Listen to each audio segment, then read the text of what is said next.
राधाष्टमी से पहले जरूर सुने यह कहानी। रमा नाम की एक स्त्री थी जो किसी गांव में रहती थी। 5-6 बरस उसकी शादी को हो गए थे, लेकिन अभी कोई भी संतान नहीं थी। एक बार श्री राधाष्टमी का उत्सव आया। गांव की औरतें बरसाना जा रही थी। औरतों ने कहा, तुम भी बरसाना चलो, राधा रानी बड़ी दयालु है, तुम्हारी गोद जरूर भरेगी। वह कभी 7-8 दिन अपने घर से बाहर नहीं रही थी। उसके पति और सास ने भी उसे जाने की आज्ञा दे दी। बस उसने मन में ठान लिया था कि राधा रानी मेरी गोद जरूर भरेगी। जिस दिन उसे जाना था उसी दिन पैर में चोट लग गई। चला भी नहीं जा रहा था। फिर भी वह स्त्रियों के संग यात्रा पर चल पड़ी। सारे रास्ते ट्रेन में राधा कृष्ण का जाप कीर्तन चलता रहा। इस प्रकार सभी स्त्रियों के साथ वह बरसाना पहुंच गई।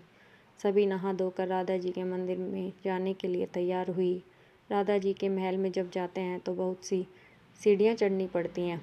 जैसे ही सीढ़ियाँ चढ़ने लगी, वह स्त्रियों को बोली कि तुम लोग आगे आगे चलो, मैं धीरे धीरे सीढ़ियों से आ रही हूँ। पैर में चोट लगने की वजह से चला भी नहीं जा रहा था। 2-4 सीढ़ियाँ चढ़ने के बाद उसका पैर मुड़ गया और वह नीचे गिरने लगी। तभी एक 8 साल की कन्या ने उसका हाथ पकड़ लिया। रमा बोली, बेटी, आज अगर तुम ना होती तो मैं नीचे गिर गई होती। वह कन्या बोली, मैया, ऐसे कैसे गिर जाने देती मैं तुम्हें। रमा ने पूछा, बेटी, तुम्हारा नाम क्या है?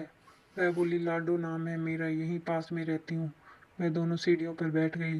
लाडो कहने लगी, मैया मेरे लिए क्या लाई हो? ना कोई जान पहचान और लाडो ऐसी बातें कर रही है। रमा ने सोचा। फिर रमा ने कहा, लाडो मैं कल तुम्हारे लिए लेकर आऊंगी। तुम्हें क्या पसंद है? लाडो बोलती है, मुझे नथली, गले का हार, कान के कुंडल, चूड़ियाँ, मेहंदी, घाघरा चोली, यह सब पसंद है, कुछ भी ले आना। इतना कहकर वह बालिका भाग गई। जैसे तैसे ही रमा भी मंदिर में दर्शन करके लौट आई। वापिस आकर सोचने लगी उस बालिका के बारे में और बाजार से उसने गले का हार, चूड़ियाँ उसके लिए खरीदी। अगले दिन वहीं जहाँ मिले थे वह लाडो उसका इंतजार करते मिले। चूड़ियाँ और गले का हार जैसे उसे दिया, वह बोली, बस इतने से ही, और चीज़ नहीं लाई? वह मुंह फुलाकर बैठ गई। तब रमा बोली, अभी मैं 8 दिन यहीं पर हूँ, रोज तुम्हारे लिए कुछ ना कुछ लाया करूँगी। यह सुनकर लाडो उसकी गोदी में बैठ गई और गले से लग गई। रमा तो रोने लग गई, उसे जैसे एक संतान मिल गई हो। खूब प्यार से उसके सर पर हाथ फेरा। ऐसे ही फिर वह चली गई। रमा ने मंदिर से आकर घाघरा और चोली उसके लिए बनवाई। रोज कुछ ना कुछ उसे देती। एक दिन रमा कहती है, अब यह सारी चीज मुझे पहनकर भी तो दिखाओ, कैसी लगती है।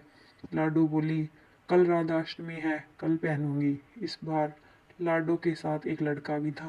उसे देखकर रमा ने कहा, आज पता नहीं मेरे मन में क्या आया, मैंने एक धोती और मुकुट मोर वाला लिया है, क्या मैं इसे दे दूं? लाडो बोली, यह कनवा है, मेरे साथ ही रहता है, हाँ तुम इसे दे दो। ऐसा कहकर वह दोनों सामान लेकर चली गई। अगले दिन राधाष्टमी थी। जब रमा सीढ़ियों पर आई, वहां उसे कोई ना मिला।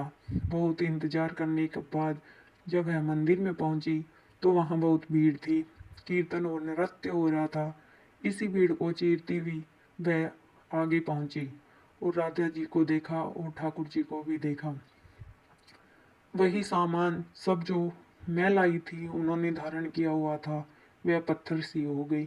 आंखों से आंसू बहने लगे। बात समझते देर ना लगी कि वह लाडो राधा जी और कन्वा कृष्ण जी हैं। स्वयं जगत के पालनहार उसके पास आते हैं। राधा जी की गोदी में बैठती है और उसे मात्र सुख प्रदान करती है। वह तो जैसे बावरी हो गई। दिन रात लाडो लाडो कहती रहती, पुकारती रहती। वह स्त्रियों से बोली, तुम लोग घर जाओ, मैं नहीं जाऊंगी। उसकी सास और पति भी उसे लेने आए, पर वह साथ नहीं गई। अब तो वह प्रतिदिन सीढ़ियों पर बैठे बैठे आंसुओं से सीढ़ियां धोती, पलकों से बुहारती। ऐसा करते करते उसे 30 बरस हो गए। एक दिन एक बालिका उसका हाथ पकड़कर ऊपर अटारिका में ले आई। वहां आकर बोलती है, आ गई तेरी लाडो। ऐसा कहकर बाहें फैलाकर रमा को बुलाने लगी और अपने गले से लगा लिया।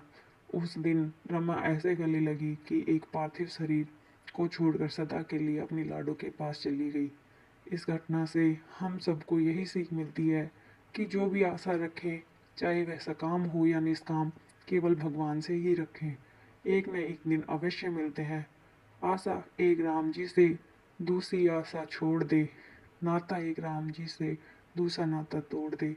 बोलिए भक्त और उसके भगवान की जय, बरसाने वाली सरकार की जय, श्यामा प्यारी कुंज बिहारी की जय, जय जय श्री राधे। अगर कहानी अच्छी लगी हो तो चैनल को लाइक